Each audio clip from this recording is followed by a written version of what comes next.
kasih Bapa, karena Engkau sudah menyelamatkan kami. Dan bagian kami hari-hari ini adalah mengikuti setiap tuntunan firman Tuhan.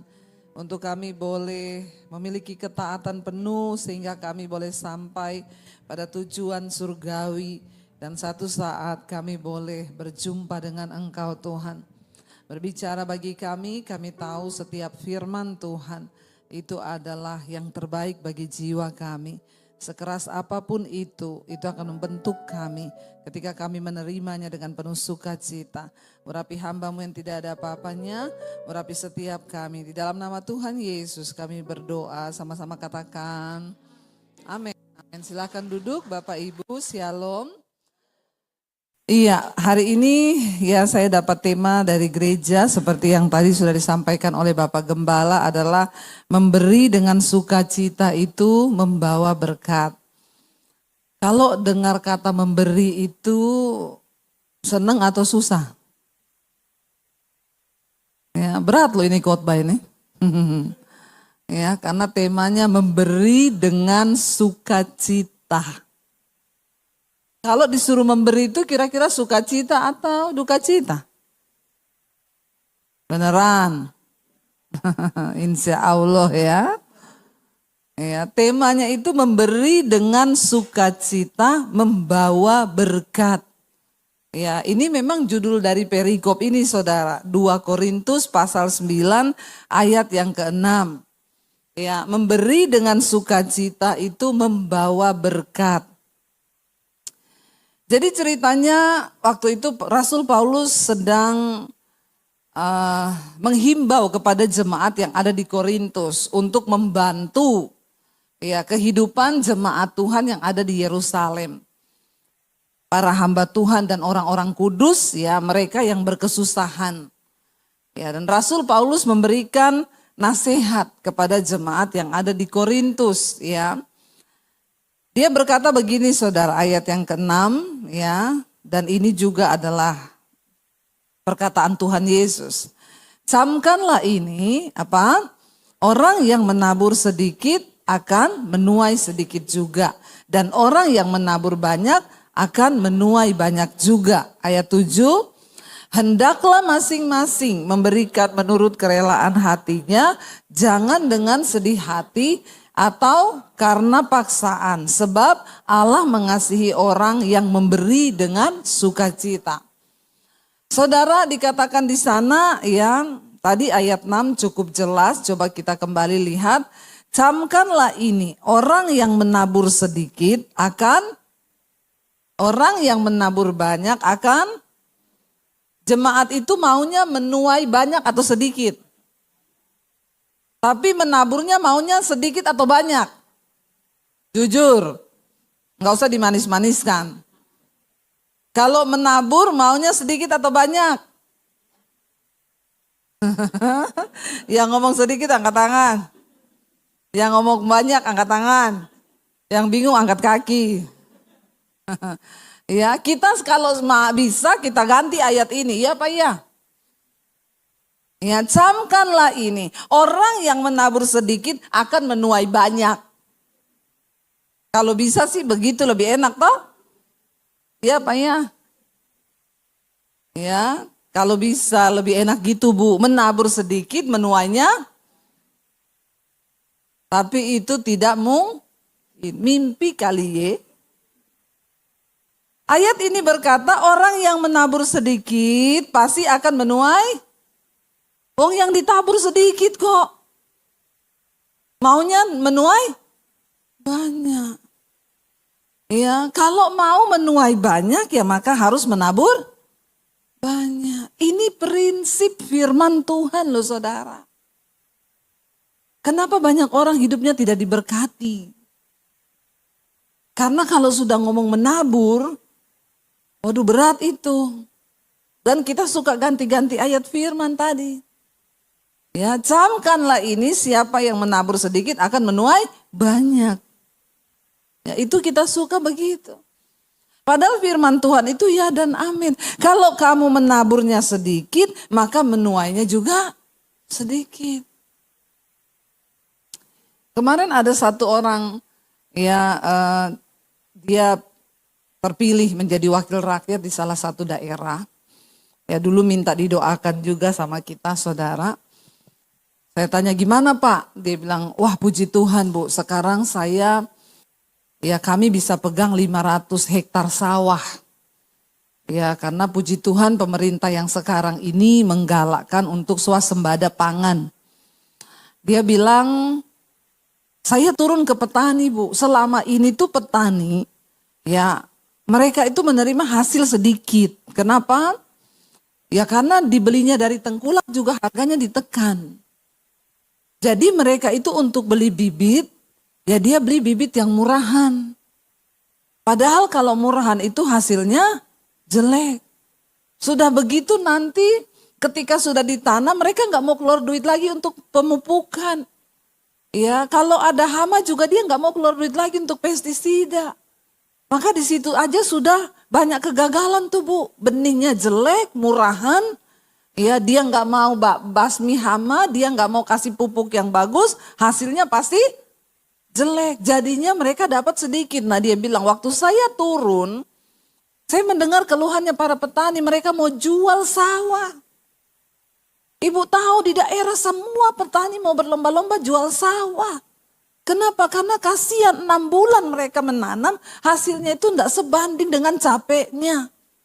Harganya ditekan oleh para tengkulak. Puji Tuhan hari-hari ini pemerintah lagi menggalakkan untuk swasembada pangan, jadi diperhatikan nih para petani.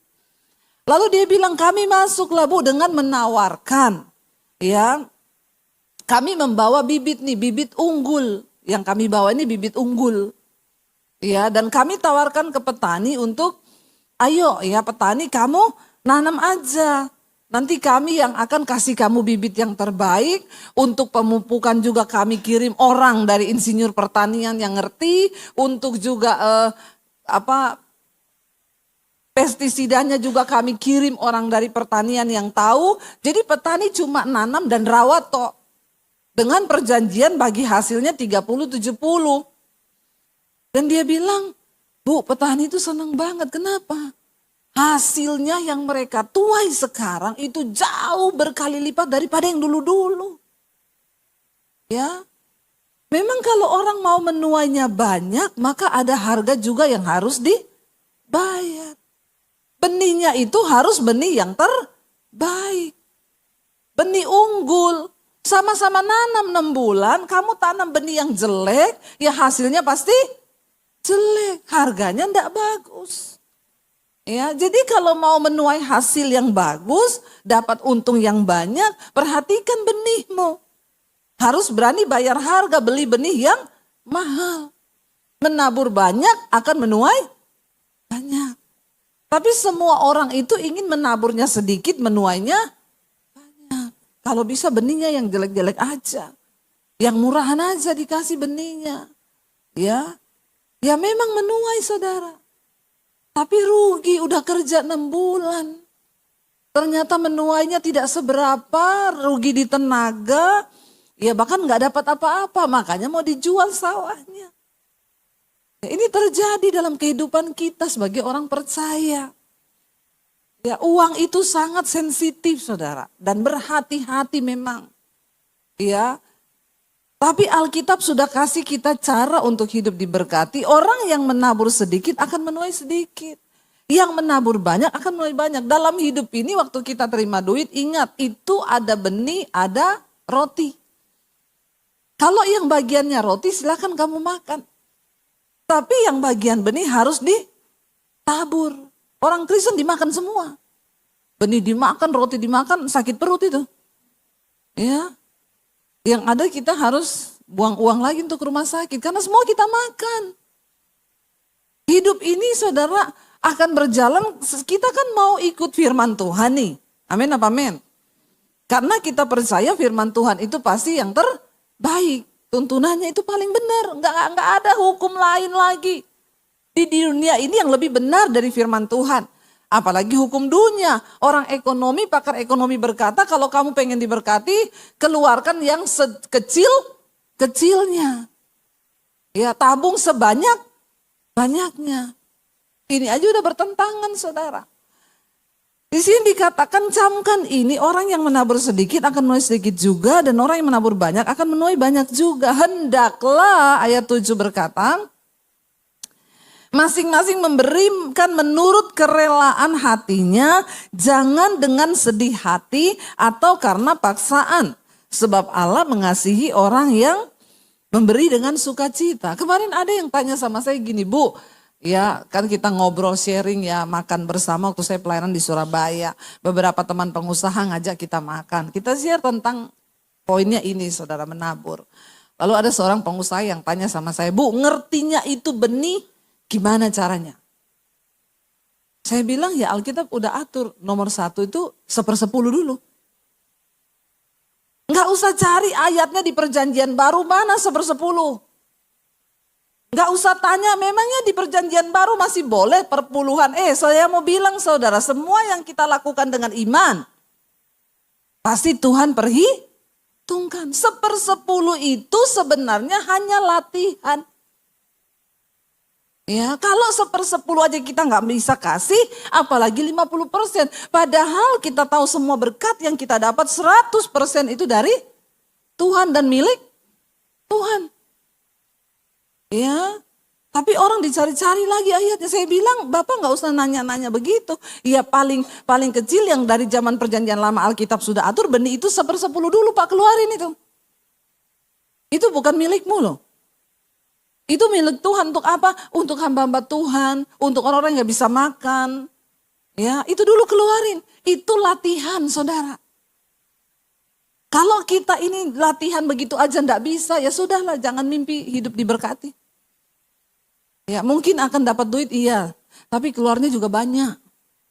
Ya, nggak anak sakit lah, nggak inilah, nggak itulah, nggak inilah, nggak itu. Orang tuh kalau dalam uang belum beres dengan Tuhan, pengeluaranmu banyak saudara. Belalang pelahap. Ya, itu yang Tuhan bilang. Kita latihan dulu di situ nih untuk menabur. Ya, dan ingat yang pertama ada benih, ada roti. Yang kedua saudara, untuk bisa memberi dengan penuh dengan sukacita, kita nih harus berdamai dulu dengan diri kita sendiri dan harus selesai. Pandangan kita tentang uang itu harus benar dulu. Kalau engkau tidak bisa dipercaya dalam hal keuangan, tidak mungkin orang bisa memberi dengan sukacita, itu tidak mungkin. Ya, contoh saudara, kalau kita jadi orang yang mau dipercaya dalam hal keuangan, waktu dapat uang, bayar dulu semua kewajiban. Amin. Tapi banyak orang Kristen kewajiban aja dia tidak mau bayar. Itu padahal udah kewajiban harus dibayar, nih harus. Susah banget ngeluarin duit untuk bayar kewajiban. Nah kalau kewajiban yang harus kau bayar tiap bulan aja tidak kau keluarkan, apalagi untuk persembahan. Yang itu nggak ada yang tahu, tidak ada yang menuntut. Ya kan nggak ada pendeta WA saudara, Pak hari ini belum ngasih perpuluhan loh. Ya ada pendeta begitu yang WA, Pak Bapak belum persembahan loh bulan ini. Kalau ada pendeta begitu itu ya pendetanya harus dibaptis ulang 15 menit itu. Rendam agak lama biar dia buka mata rumah Bapa di sorga. Persembahan itu sifatnya pribadi kita dengan Tuhan. Tidak bisa dipaksakan. Karena sesuatu yang terpaksa tidak mungkin mendatangkan berkat. Kita belajar dulu saudara. Punya pemahaman yang benar tentang uang dulu. Kalau kita jadi orang Kristen gak mau keluarin untuk yang kewajiban yang memang harus kita bayar, maka tidak mungkin kita itu bisa memberi persembahan dengan sukacita. Contoh kewajiban apa? Ya, bayar utang, amin. Ya, utang itu ada cicilan tiap bulan. Ada orang dapat uang, dia lewatin lagi utangnya. Ya, beli lagi yang keinginan diri sendiri. Ya, ada utang nih 6 juta, dapat duit, ya sayang ya buat bayar utang ya. Ini buat beli baju aja dulu ya. Bisa beli sepatu, bisa beli handphone ya. Orang-orang macam begitu nggak mungkin hidupnya diberkati. Dengan kedagingan aja nggak pernah bisa menang, nggak bisa menahan diri. Ya, kalau kita punya kewajiban utang, ada yang harus kita bayar, uang anak sekolah itu kan kewajiban. Ya, harus kita bayar dulu. Itu kita latihan keuangan di situ saudara. Karena kalau kita nggak bisa dipercaya dalam hal uang, Tuhan nggak bisa memberkati kita loh. Kalau dalam perkara kecil aja kita nggak bisa dipercaya, apalagi dalam perkara yang besar. Tuhan bilang. Kalau kau setia dalam perkara kecil, aku akan memberikan kepercayaan dalam perkara yang besar. Ya, selesai kewajiban dulu. Ya, dulu saya sama suami, ya setiap bulan dulu bayar cicilan 6 juta. Ya, kita ini nggak ada gaji bulanan yang pasti, ya hanya berharap dari anugerah Tuhan. Begitu dapat uang pelayanan 5 juta, simpen dulu, saya masih kurang 1 juta buat utang loh. Ingat cicilan ya. Simpen dulu itu, simpen. Berdoa lagi kalau ada tambahan 1 juta, masukin lagi dulu untuk kewajiban. Ya, itu yang harus kita bayar. Ada orang untuk kewajibannya sendiri, dia sendiri aja dia nggak pernah ingat. Apalagi cuma untuk persembahan yang itu nggak wajib bagi kita.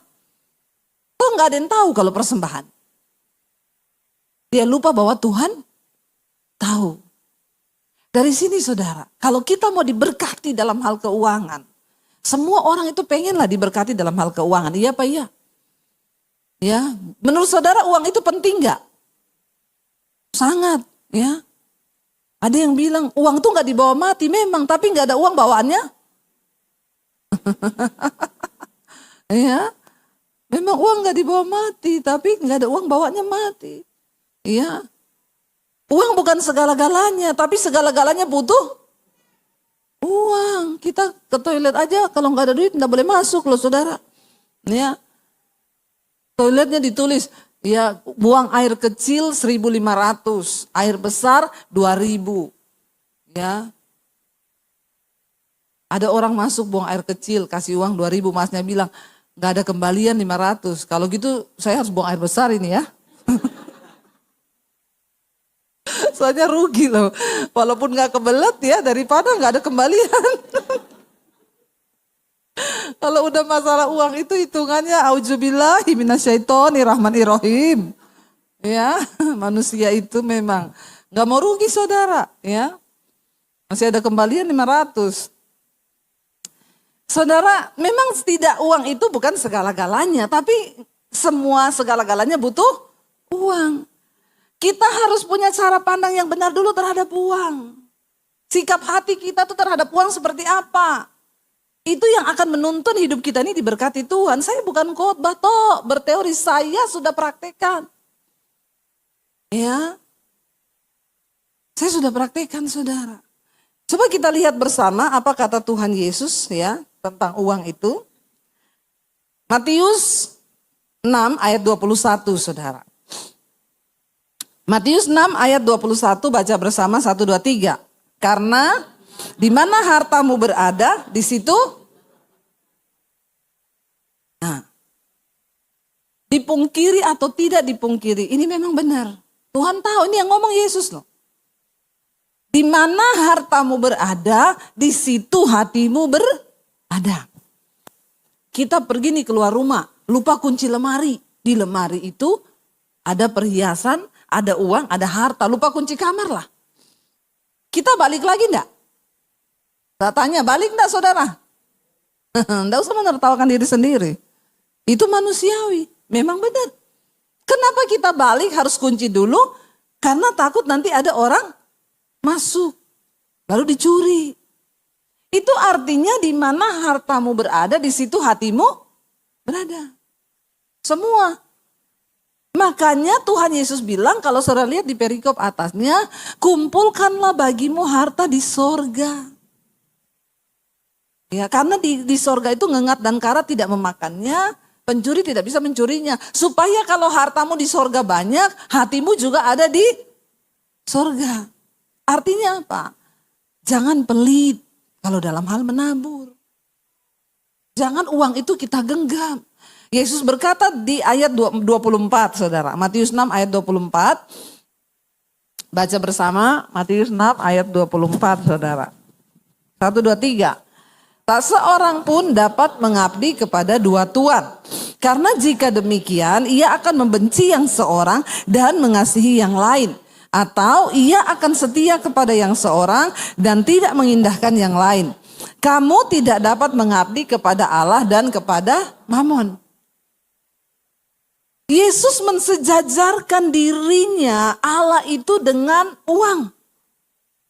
Satu-satunya yang disejajarkan di Alkitab antara Allah itu dengan uang. Gak ada yang lain. Berarti betapa berbahayanya Uang itu. Kalau orang di dunia ini tidak cari Tuhan, tidak menomorsatukan Tuhan, maka sudah pasti dia akan menomorsatukan apa? Uang. Karena cuma ini yang bersaing di dunia. Allah dan Mammon. Ya, orang menghalalkan segala cara untuk dapat uang. Kemarin tuh ya, itu yang ketangkap itu ada uang hampir 1 triliun di rumahnya, itu apa ya saudara? Itu Mahkamah Agung ya kalau nggak salah ya. Atau apa itu kemarin? Hansip apa ya? Yang ketangkap itu gila, itu saya lihat uang hampir 1 triliun. Ya, aduh bener-bener ya itu, wih bayangkan tuh saudara ya. Uang dibawa kasur loh, ditaruh itu uang. Itu 900 miliar, hampir 1 T loh. Coba sebanyak apa itu coba. Ya. Aduh kita perlu berdoa buat negara ini saudara. Karena negara ini banyak yang menuhankan uang. Para pejabat gila uang. Ya. Makanya kita jangan ikut-ikutan gila uang. Sampai menghalalkan segala cara. Kita nggak bisa mengabdi pada dua Tuhan, pada Allah dan juga pada Mammon. Karena kenapa? Kau pasti membenci salah satunya. Kalau kita sudah mengasihi uang, maka kita akan mengabaikan Tuhan. Makanya banyak orang nggak bisa kembalikan persepuluhan.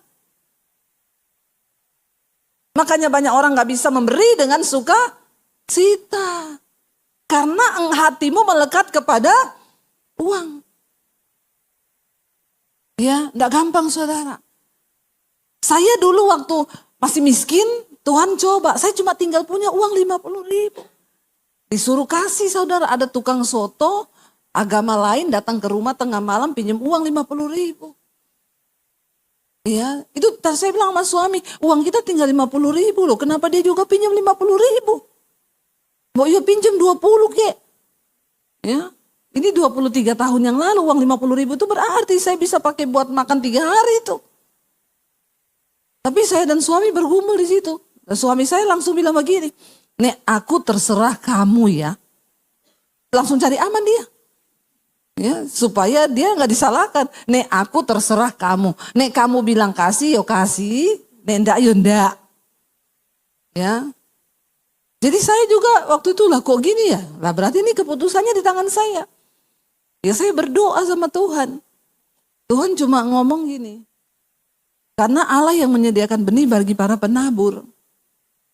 Kasih aja kesusahan sehari cukup untuk sehari. Besok itu ada kesusahannya sendiri. Ya saya bilang kasih aja lah gak apa-apa. Kasih aja. Ya Tuhan bilang kesusahan sehari cukup untuk sehari kok.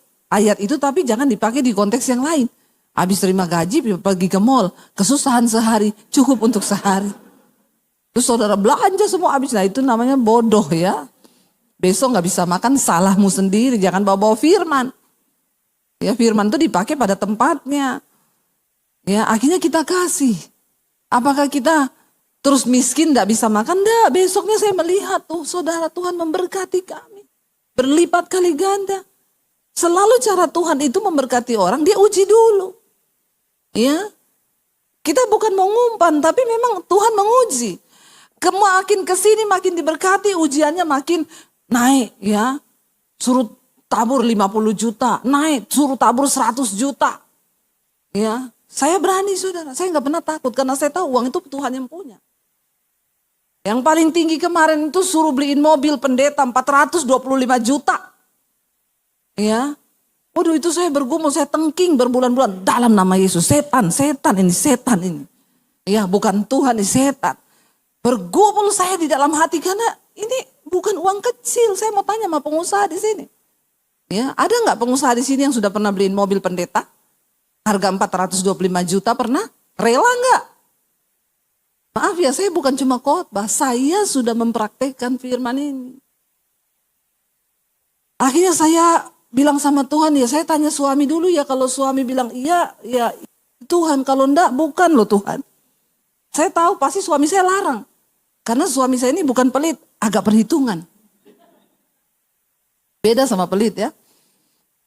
Saya nabur 100 juta, dia cek mobile banking. Ini apa? Kemarin Tuhan suruh nabur. Kadang dia bilang, ya enggak usah banyak-banyak gitu loh. Saya bilang Tuhan yang suruh. Oh yowes kalau Tuhan yang suruh. Nah ini 425 juta. Saya tanya sama suami saya, aku tuh dapat suara Tuhan sudah berbulan-bulan loh. Apa? Tuhan tuh suruh kita beliin pendeta itu mobil. Mobilnya itu spesifik, Tuhan kasih tahu harganya 425 juta. Dia diam 1000 bahasa. Saya tanya, tumben kamu diam, ngomong loh apa? Gimana ini? Saya berharap dia bilang, janganlah. Berarti bukan suara Tuhan. Karena Alkitab bilang istri tunduk kepada suami. Tiba-tiba suami saya bilang, aku tuh sudah disuruh Tuhan dari bulan Januari lalu.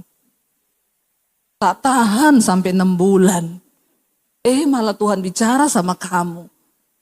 Wah, saya kaget saudara. Ya ampun, ternyata karena kau tuli. Makanya Tuhan kasih tahu saya. Akhirnya kami berdua sepakat ya. Deal 425 juta, deal lah uangnya Tuhan.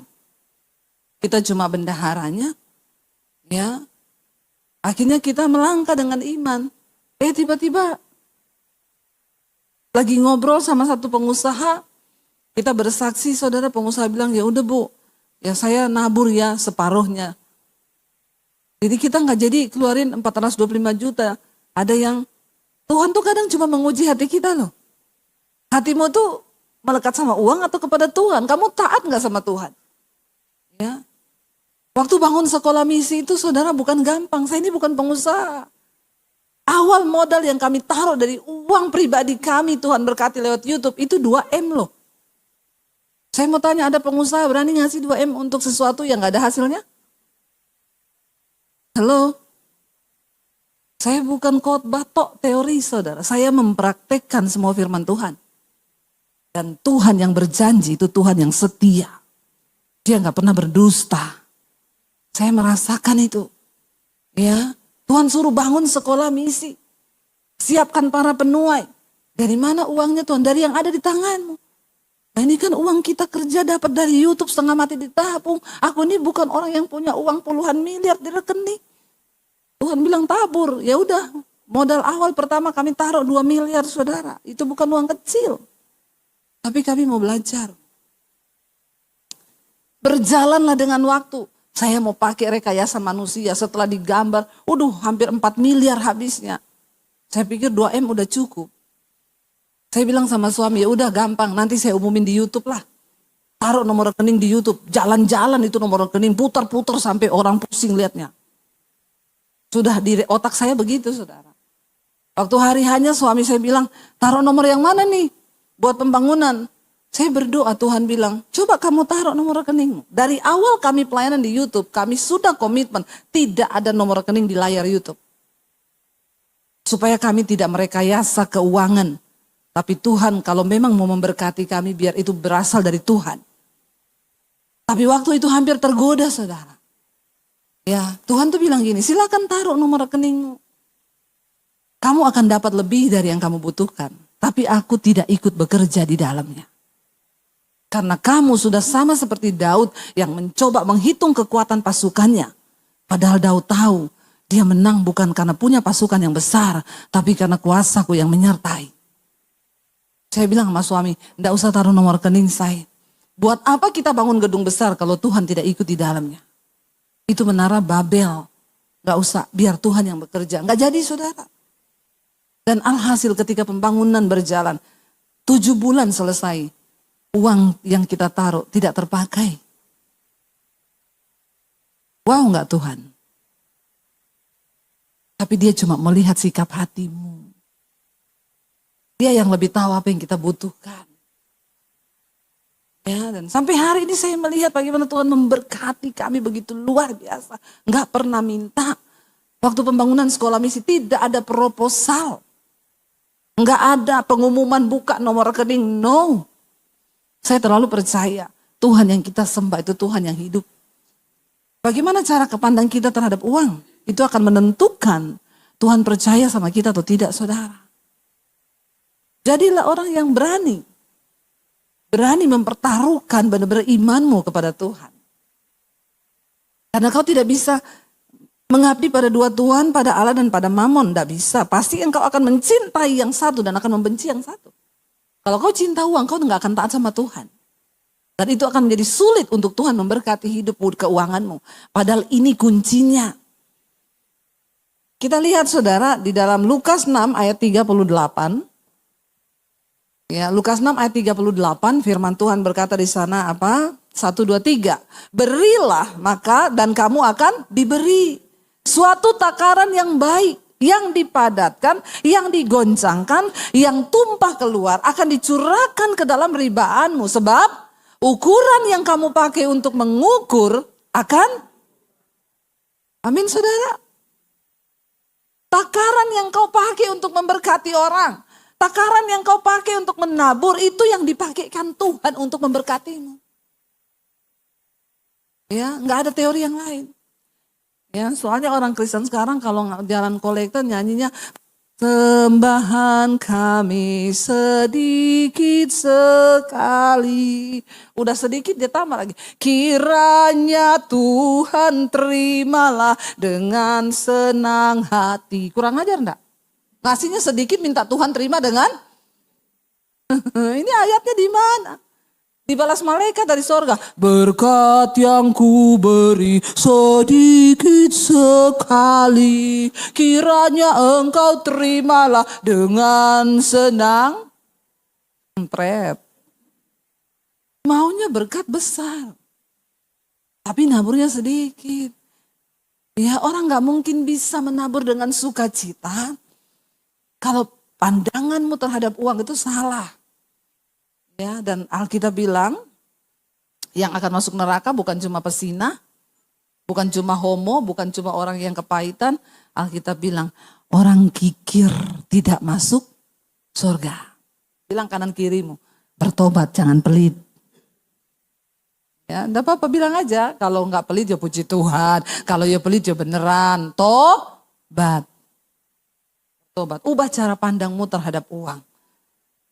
Karena takaran yang kau pakai untuk mengukur, itu akan diukurkan kepadamu juga. Sekali lagi, saya bukan pendeta yang berteori saudara. Saya sudah mengalaminya. Makanya saya bisa khotbah. Karena saya mempraktekkan firman ini. Dari kecil diuji 50.000 berani.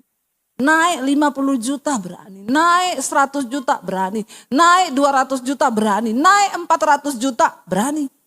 Karena saya menyadari uang itu milik Tuhan. Kalau Tuhan mau datangkan uang buat kita, nggak ada apa-apanya. Kecil, Tuhan tuh cuma suruh. Ya, sekarang ada saudara, di beberapa kota orang tipu-tipu nih saham-saham. Dia ngajar saudara. Saudara nggak perlu minta-minta uang sama Tuhan. Saudara cuma tinggal perintahkan uang itu datang, karena uang itu sudah ada di tangan-tangannya orang semua. Jadi diajarkan saudara, jemaat-jemaat gereja yang goblok-goblok nih, dibodohi. Sama orang yang gak tahu ajarannya dari mana itu Alkitab, makanya jadi orang Kristen, baca tuh firman. Saya dengar, akhirnya dia telan uangnya orang puluhan miliar, dia lari saudara.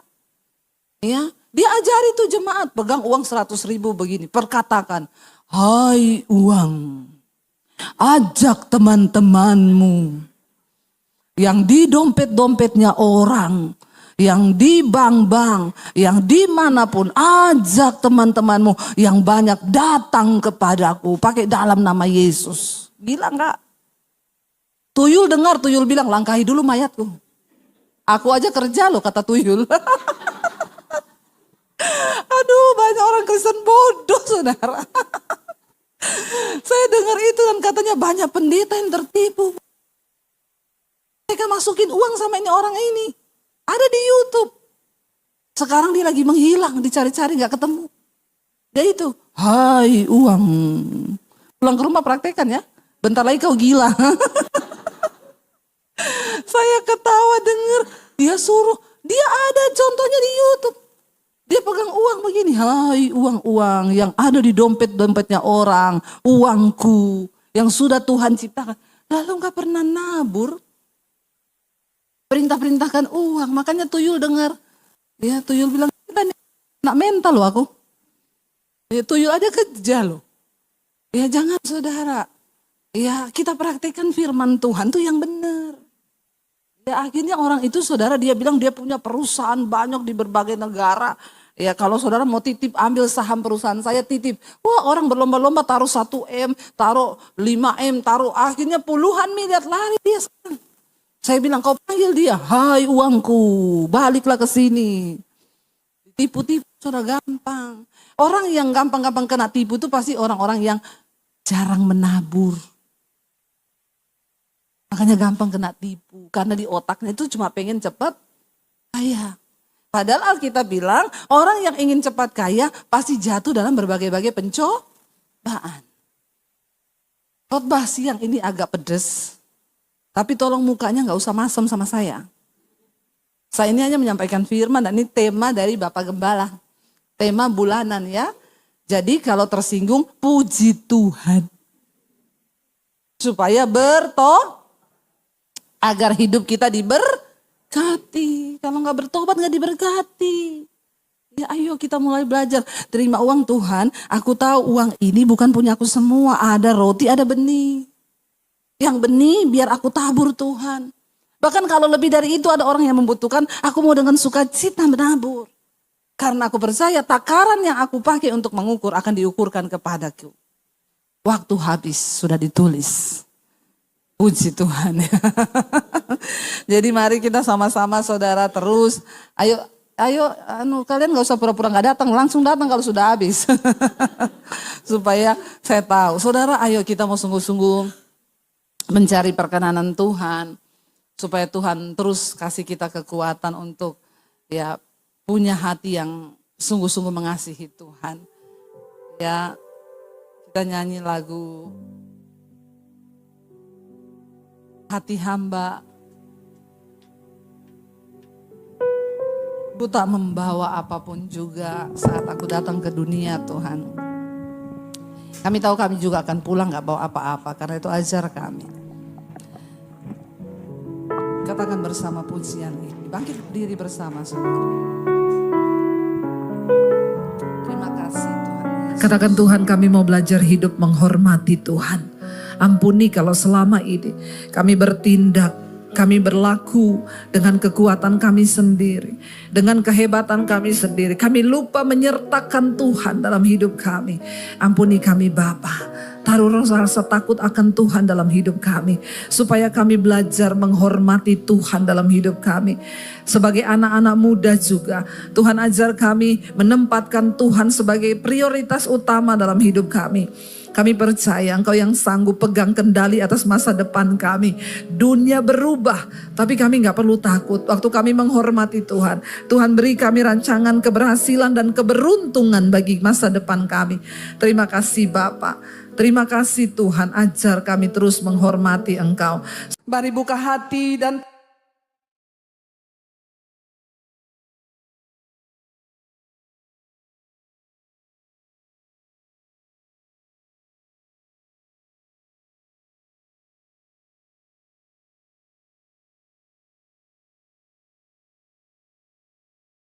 kitab kehidupan hati dan tanganmu Bapak Ibu.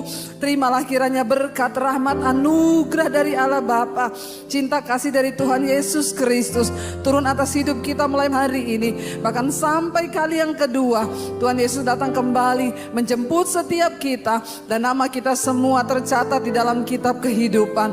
Di dalam nama Tuhan Yesus Kristus kita semua yang percaya diberkati disertai Tuhan. Mari katakan bersama amin, amin, amin.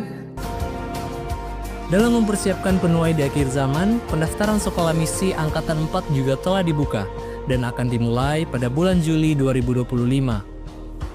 Maka dari itu bagi Bapak Ibu yang memiliki saudara, anak atau kerabat yang rindu untuk bergabung, Bapak Ibu dapat mendaftarkan ke nomor 0811 2567 767.